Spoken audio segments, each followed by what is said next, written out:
My son sold the house I built with my own hands while I was recovering from heart surgery.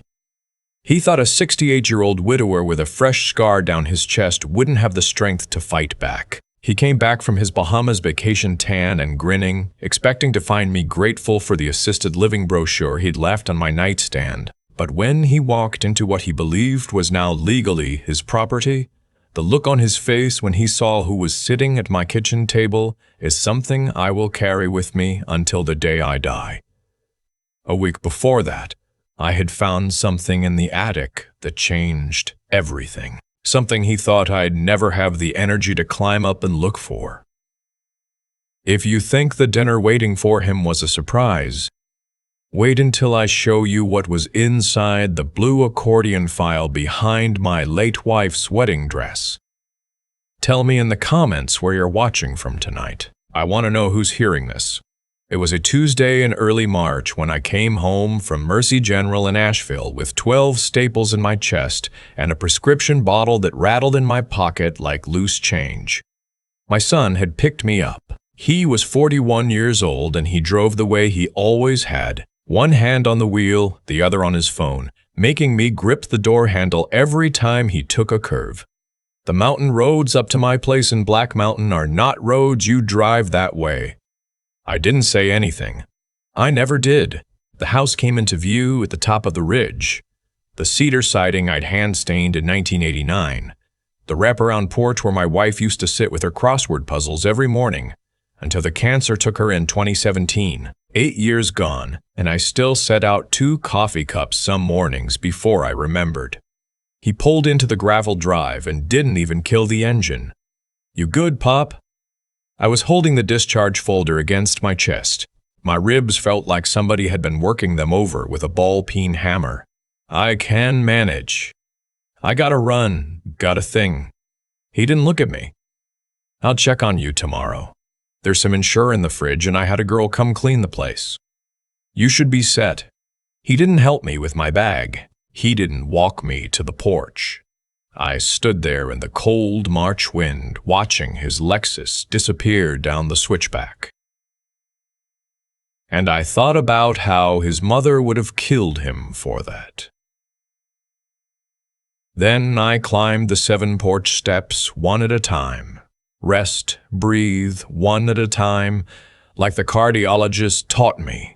The cleaning girl had done a fine job. Too fine. The place smelled like lemons and bleach, and the surfaces all had that sterile shine that meant somebody had been through every drawer. I told myself I was being paranoid.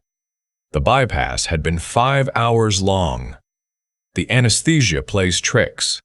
I was tired. I needed to lie down. I went to bed at 4 in the afternoon and slept until almost noon the next day. When I woke up, there was a glossy brochure on my nightstand that I hadn't put there. Cypress Pines Senior Living, the cover said. Active retirement community for adults 55 and better. Inside, photos of silver-haired people playing pickleball and eating salads in a sunny atrium. He'd circled a number on the back with a yellow highlighter. Independent living studio, $4,200 a month. My pension from the Norfolk Southern Railway is $20,180 a month. My Social Security is $1,940. I've exactly enough to live in this house, the house I paid off in 2003, and to keep the lights on and to put gas in my old truck, and to drive into town once a week for groceries. I do not have $4,200 a month for a studio apartment in a place that smells like air freshener and despair. I set the brochure face down on the nightstand and tried not to think about it. For the next 2 weeks, he was around more than he had been in 3 years. He brought me soup from the deli. He sat in my kitchen and asked me questions in a voice I didn't recognize, soft and slow like I was a child or a foreigner. "Pop, you remember what day it is? It's Thursday." "Good, real good." "And what year?" "It's the same year it was yesterday." He laughed at that, but it wasn't a real laugh. It was a noting down kind of laugh, like he was filing it away. He brought a friend over. A woman named Cheryl who said she was a social worker but didn't have a business card on her. She asked me to draw a clock face. She asked me to remember 3 words and tell her what they were 5 minutes later. I told her apple, penny, table, because those were the same 3 words my neighbor Doris had been asked when her son tried to do this exact thing to her in 2019. I knew what this was. I have known what this was since I was 15 years old and watched my own father, a railroad man who'd worked a 38-year career, get put in a state home by his second wife so she could sell his pickup truck.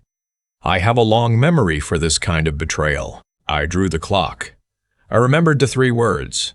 I asked Cheryl, the social worker, where she'd gotten her license, and she said something vague about a private agency, and I watched my son's jaw tighten. After she left, he stood in my kitchen drinking my coffee and said, "Pop, we should talk about the future." "What about it?" "This house, the stairs, the driveway in winter. You had a heart attack. I had a quadruple bypass. Different thing, same thing in the end." He set the cup down. "I've been talking to some folks at Cypress Pines. They have a unit. It's beautiful. I could put down a deposit." "With what money?" He smiled at me. 41 years old, and he smiled at me the way he used to when he was 7 and had broken something he wasn't supposed to touch. "Don't worry about that, Pop. Let me handle it." A week later, he flew to the Bahamas with his girlfriend. He told me it was a wellness retreat. He said he needed to decompress after the stress of my surgery. He said it with a straight face, standing in my living room with a Toomey suitcase by his feet, and I said, "How nice." And I waved him off. And the minute his rental car was down the driveway, I sat down at my kitchen table and I cried for about 10 minutes. Because something was very wrong, and I knew it in the same place where I'd known my wife was sick 6 months before she ever said the word cancer out loud. I waited until the next morning. Then I went up to the attic. The pull-down stairs in the hallway's ceiling are a folding aluminum contraption I installed in 1991. They are not safe for a man with 12 fresh staples in his chest. I went up them anyway. One step at a time, holding the rope, breathing through my teeth, the pain like a wire wrapped around my breastbone. When I got to the top, I sat on the plywood floor for a long time, breathing, looking at the cardboard boxes I'd shoved up here over 40 years of marriage and 1 widowhood. I had come up here for one specific thing. My wife's wedding dress. It hung in a garment bag from a rafter, where I'd put it in 2018 because I couldn't stand to see it in our bedroom closet anymore. She'd wanted our daughter-in-law to have it, but our daughter-in-law hadn't lasted, and after the divorce in 2020, nobody had come to claim it. Behind the dress, on a small shelf I'd built into the rafters, was the blue accordion file where I keep the only papers that matter. The deed to the house. My will. My wife's death certificate. My DD-214 from the Army. And the original of every important document I have ever signed in my life. I put the blue file up here in 2021, after I caught my son going through my desk one Sunday afternoon. I hadn't said anything to him about it. I just moved the papers. I pulled the file down. I opened it on the plywood. And the first thing I noticed was that the deed to the house was gone. I sat there for a while. The attic was dusty and cold, and the light through the gable window was the gray kind of March light that doesn't warm anything. I went through the file 3 times. Birth certificate. Marriage license. Death certificate. Marriage license. Death certificate. Will. DD-D14. Honorable discharge. Original mortgage payoff letter from 2003. But no deed. I had filed the deed in the blue accordion in November of 2021. I had a specific memory of doing it. I'd been listening to a Carolina game on the radio. Somebody had been up here. I got myself back down the attic stairs, which was worse than going up. I went to my desk in the den. I powered on the old desktop computer my grandson had set up for me in 2019. I went to the Buncombe County Register of Deeds website. I typed in my address. The house had been sold. It had been sold on February 27th, which was 12 days ago, while I was in the cardiac intensive care unit at Mercy General with a tube down my throat. It had been sold for $487,000 to an LLC called Ridgeview Holdings. The seller of record was me. My name. My signature, apparently. The closing had been handled by a paralegal named Brianna at a title company in Hendersonville I had never heard of. I sat in front of that computer screen for a long time. I am not a man who cries easy. I cried then. I cried because I understood what he had done, and I understood it had been planned, and I understood that he had walked me up those porch steps 4 days ago, knowing he had already sold the ground I was standing on.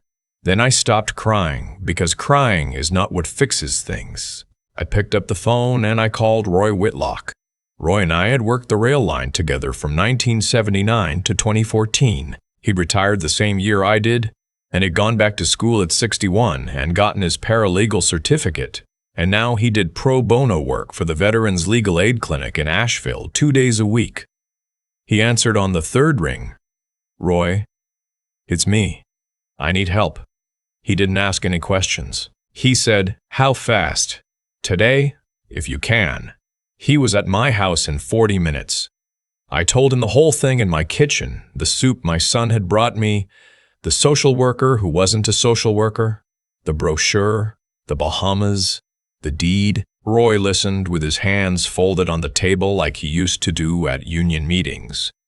When I was done, he said one word: forgery. "Yeah. You signed nothing while you were in the hospital?" "I was intubated for 2 days. I didn't sign my own discharge papers. The nurse helped me with my ex." "You have witnesses to that?" "My whole cardiac team. And my brother-in-law was up from Charlotte." Roy nodded slowly. "Okay, here's what we do. First thing, we go to the sheriff. Not Monday. Today. This afternoon. Buncombe County Sheriff's Office. Financial Crimes Unit. They have one. I know the detective who runs it. Then we go to my friend Sandra at the Legal Aid Clinic, and she'll help us file an emergency motion to void the deed transfer based on forged signature. Then we sit tight and we let your boy walk himself right into the trap." "What trap?" Roy smiled, and it was not a kind smile. It was the smile of a man who had spent 35 years watching railroad management try to cheat hourly employees, and had learned a few things about how to win those fights. He thinks he sold this house. He doesn't know we know, so we let him keep thinking it. He comes back from his vacation, he comes here to start moving you out, and the sheriff is waiting in your kitchen with a warrant. I thought about that. I thought about my son's face when he walked through that door. "All right," I said. That afternoon, Roy drove me to the sheriff's office in his old Bronco. The pain in my chest was constant by then, a deep, hot ache. But I sat up straight in the passenger seat, and I did not complain. We met with a detective, Reina Castillo. She was maybe 45 years old, and she had the patient, attentive eyes of a person who has heard a lot of stories like mine and has not gotten used to any of them. She listened, she took notes. She made copies of every paper in my blue accordion file. She told me the hospital records would confirm I had been physically incapable of signing anything on February 27th. She told me the title company's notary would have to produce sign-in logs and identification copies. She told me that what my son had done was a Class C felony in North Carolina and that the penalty was up to 15 years. "Has he tried to access your bank accounts?" she asked. I hadn't thought to check. We drove from the sheriff's office to my bank, the First Citizens branch downtown where I've done business since 1978. The branch manager pulled me into her office and turned the monitor around. In the previous 3 weeks, $1,200 had been withdrawn from my checking account in $200 increments at ATMs in Asheville. I had not made those withdrawals. My debit card was still in my wallet where I had checked it that morning. He had a duplicate. He must have ordered it himself while he was in my house playing nursemaid. The branch manager helped me freeze every account, change every PIN, and file the fraud paperwork. By the time I got home, it was dark, and Roy made us a pot of chili from a can. And we sat in my kitchen and we made a plan for what would happen when my son came home. He was due back on a Sunday evening. We had 4 days. In those 4 days, I did things I had not done in years. I called my brother-in-law in Charlotte, and I told him what was happening, and he drove up Thursday morning and stayed in my guest room. He's 71, and he was a Charlotte police lieutenant for 28 years before he retired. Having him in the house made the pain in my chest a little easier. He cooked. He made me sit in the recliner. He took me to my follow-up appointment at the cardiologist on Friday morning, where I got my staples out. Detective Castillo called me on Friday afternoon. The title company in Hendersonville had cooperated.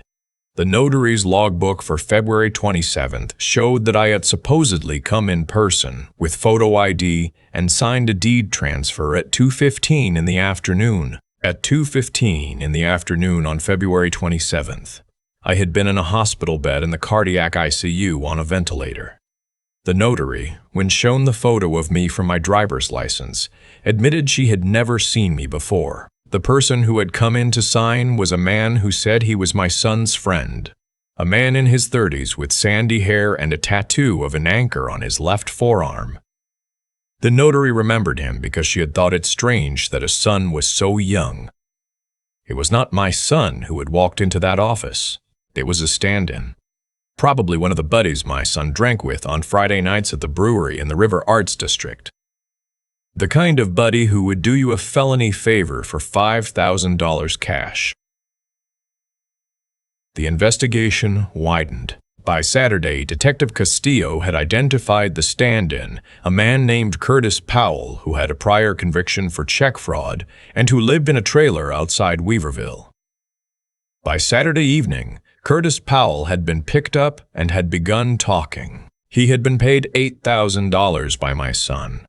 He had been told I had dementia and had agreed to the sale verbally, but couldn't write anymore. He produced text messages. He produced a Venmo transfer record. He gave a full statement. It was the cleanest case Detective Castillo said she had worked in years. Sunday morning, I got up and I made myself a real breakfast for the first time since the surgery. Bacon and eggs and grits and a piece of toast with the strawberry jam Doris from down the road had brought me. I ate at my own kitchen table.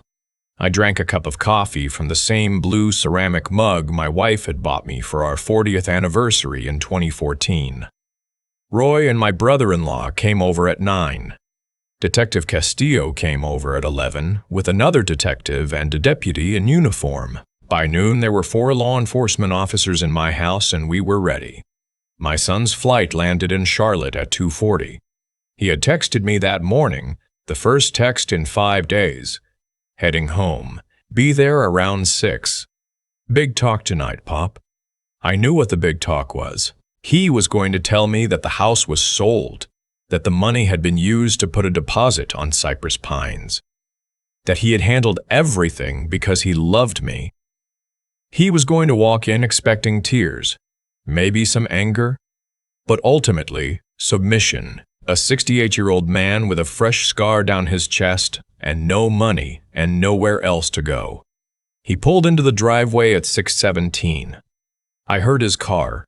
I was sitting at the kitchen table. Roy was in the living room reading the paper. My brother-in-law was on the porch having a smoke. The 2 detectives and the deputy were in the back bedroom with the door closed. My son's key turned in the lock. He came in the kitchen with the same Toomey suitcase he'd left with, plus a duty-free bag from the airport. He was tan. He looked rested. He looked like a man who had just spent 8 days at an all-inclusive resort, buying drinks for his girlfriend with money he had stolen from his dying father. Pop. He set the bag down. How you feeling? I missed you. I'm all right. You look good. Color's better. That's the eggs this morning. He sat down across from me. He folded his hands on the table the way I'd taught him to do at supper when he was a boy. "Pop, we need to talk." "All right. About the house. About your situation." "All right." He took a deep breath. He looked at me with what I think he believed was love. He said, "Pop, while you were in the hospital, I had to make some decisions. Hard decisions. The doctors weren't sure you were going to make it, and I had power of attorney, and I had to do what was best for you. The house has been sold. The money is in a trust to pay for your care at Cypress Pines. You start there on Wednesday. I've already moved some of your things." I waited a beat. "Have you?" "I know it's a shock. I know you love this place, but it's not safe for you here anymore, Pop."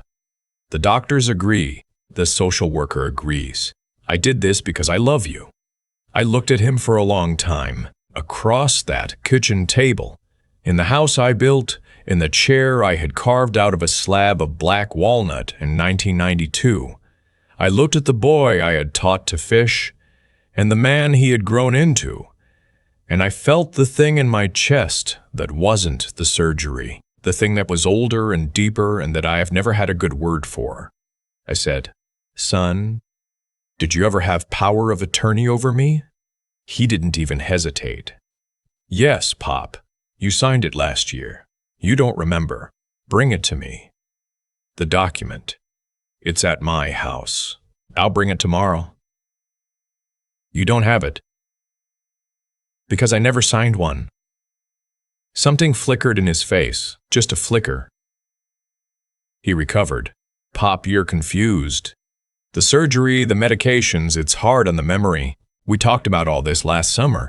"We did not, Pop, and the man who walked into the title company on February 27th and signed my name to the deed was Curtis Powell. He has an anchor tattoo on his left forearm. You paid him $8,000. My son's mouth opened. He didn't make any sound. He gave a full statement to the Buncombe County Sheriff's Office on Saturday morning. The notary identified him from a photo lineup. The title company has turned over the entire file. The sale has been voided as of Friday afternoon by emergency order of a Buncombe County judge. The house has been in my name continuously and is in my name now. Curtis is in the county jail. He's offered to testify against you in exchange for a reduced charge." His face had gone the color of wet ash.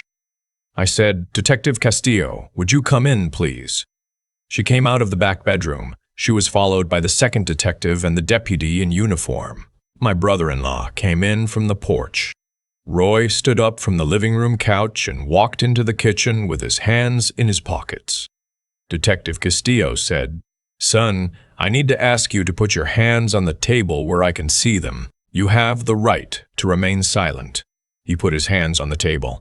He was crying. He was 41 years old, and he was crying like he had cried when he was 9 and broke the bay window with a baseball.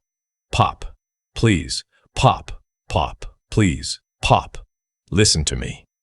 I did not say anything. They cuffed him at my kitchen table.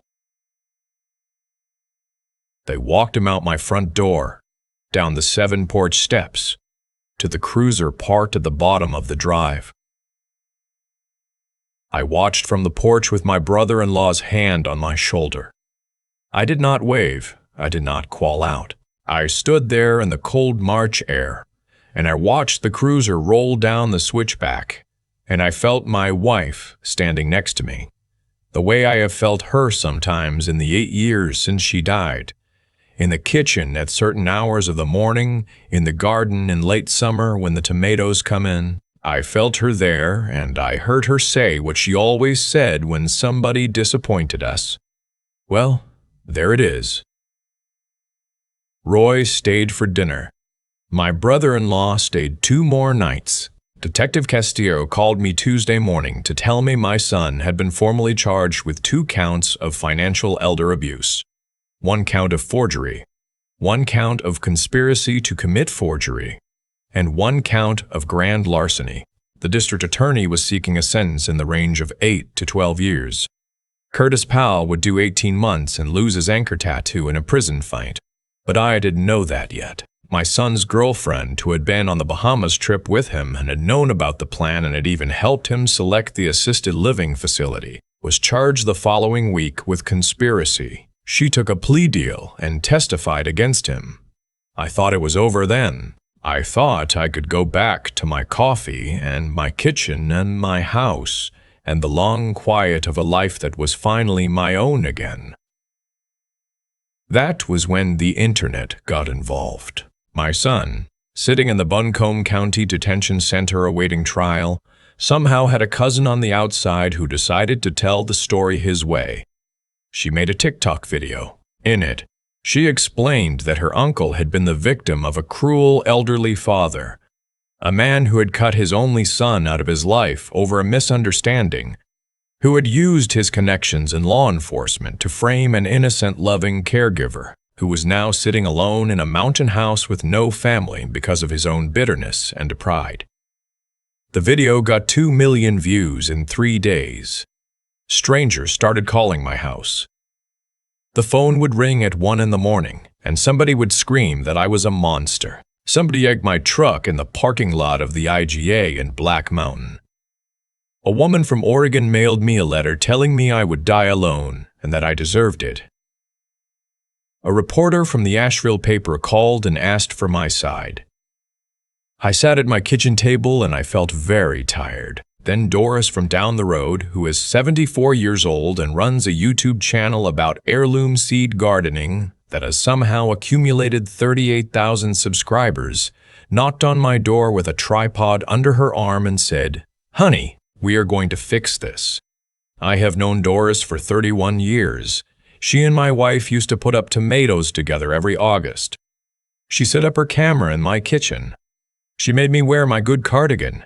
She made me show every document. The deed, the hospital records proving I was intubated on February 27th, the forged signature next to my real signature, the notary statement. Detective Castillo had given me permission to share the case file because the cousin's TikTok had created what the DA called a public misinformation event. I sat in my own kitchen with my hands folded on the table the way Roy had folded his on the first day, and I told the truth, slowly, without anger, in the voice my father had taught me to use when something mattered. The video was 22 minutes long. Doris uploaded it on a Thursday at 6 in the evening. By Sunday, it had 4 million views. The cousin's TikTok got taken down.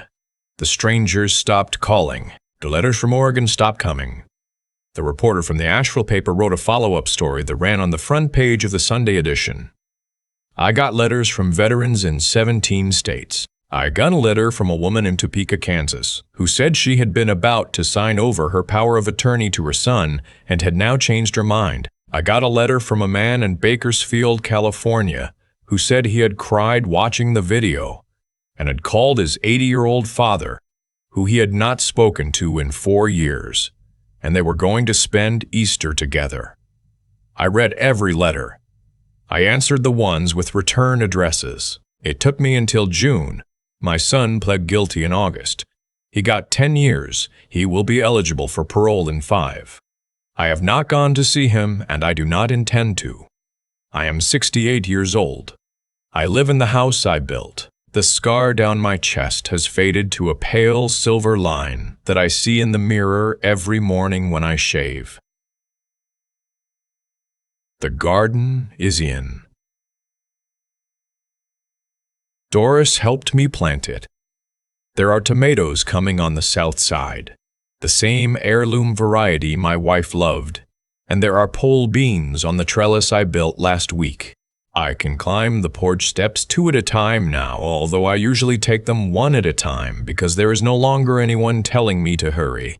I sit on my porch in the evening sometimes, and I think about what I would tell another man my age, another father whose son or daughter has begun to look at him the way a man looks at a deer in the headlights of his truck.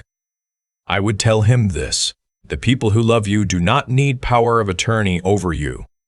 The people who love you do not bring social workers to your kitchen to test your memory while you are recovering from heart surgery. The people who love you do not need you to be smaller so that they can be larger. I gave that boy 41 years. I gave him a roof and an education and a name.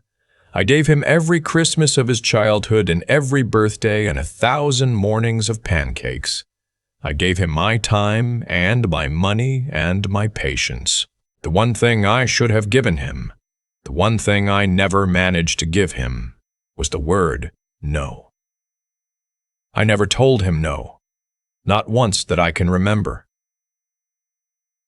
And by the time he was 41 years old, he had decided that no was not a word that applied to him. You can love a child and still tell them no. In fact, I think now that you cannot truly love a child if you cannot. If you are watching this, and you have been giving and giving to somebody who has stopped giving back, who has started to look at your house and your savings and your time on this earth as resources for their own life, I want you to hear me. You are allowed to stop. You are allowed to keep what is yours. You are allowed to lock your doors and call the sheriff and sit at your own kitchen table and eat your own bacon and eggs. You are not a bad parent for protecting yourself. You are not a bad parent for protecting yourself. You are not a bad person for refusing to be erased. I am going to sit on this porch a long time yet. I am going to watch those tomatoes ripen. I'm going to drink my coffee from the blue mug my wife gave me, and when the wind comes down off the ridge in the evenings the way it always does in these mountains, I am going to listen for the sound of her on the porch beside me, the way she used to be. And I am going to know that she is proud of the old man I have finally become. If this story meant something to you, tell me in the comments where you are tonight. Tell me what you are holding on to that has begun to hold you down. Tell me the word you have been afraid to say. Sometimes saying it once out loud, even to strangers on the internet, is enough to start. Thank you for sitting with me a while. An old man in the mountains is grateful for your company. I sit on this porch most evenings now, and I think about cause and effect. About how a man does not wake up at 41 and decide to forge his father's signature on a deed. That kind of decision is a harvest, and the seeds were planted a long time before. I planted them. Every time my boy threw a tantrum at 5 years old and I gave him what he wanted to keep the peace, I was planting.